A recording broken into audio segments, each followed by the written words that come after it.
Yakin Ahmed kicks the junior box into history. Not a classic final, but this South African side, a rare vintage. Just like their senior counterparts, the Junior Springboks have gone back-to-back after defending their World Junior Rugby Championship by beating France in Georgia over the weekend. Coach Kevin Foote has spoken about the hard blows that he was dealt with, losing some key players to the Springboks and injury ahead of this campaign. I'd be lying if I said I wasn't stressed. Of course I was stressed, you know. But we had a great preparation this year. You know, we started in the back end of last year. This under 20 program is the 23-week program. We've had TRC, TRCA. We've travelled to Georgia, and we always knew there was a chance that injuries or guys were going to get called up. So, you know, we've got a theory that it's better to be prepared with an opportunity than have an opportunity not be prepared. So we were prepared. We knew if this guy was going to fall away, we had the next guy in line and the next guy, and that again speaks about our talent in this country. So one thing is always saying to players, you haven't made it, and then all of a sudden they are back in the mix, you know. So we're always honest with them, saying it's out of our hands. If you don't get chosen now, you might come. And guys like Tom Bailing and those guys who did step up did a really good job. So yeah, it was stressful, but we got it done, so it's happy times. The high-performance manager of SARU, Dave Wessels, has spoken about the difference from the 2024 team that didn't do so well, as well as the 2025 and 2026 generations that have come back with the trophy.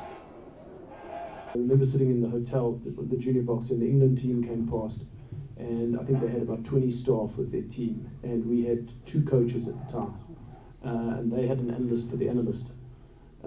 And so I realised that the resources that they were putting into that group was different to what we were. And I also knew Bafana from before, who was the previous coach, and I know he's a hell of a good coach, you know. So, but I must say a massive thank you to Mark and to Rian, and also to all of our sponsors who've made putting the resources that we need into this group, you know, possible.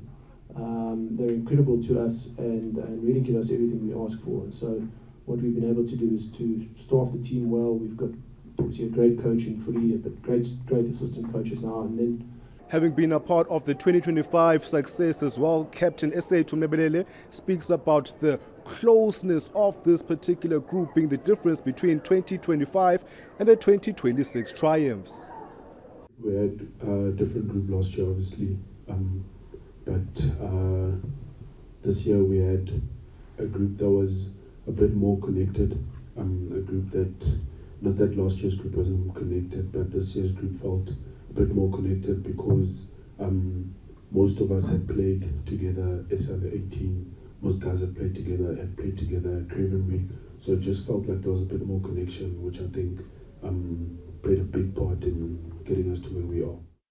Having had success over the last 2 years, Kevin Foote, as well as his coaching staff, will be hoping to make it an unprecedented hat-trick next year when the boys return to this competition in 2027. For Newzroom Afrika on channel 405, I am Yolulwe Qoshe at the Tambo International Airport in Ekurhuleni.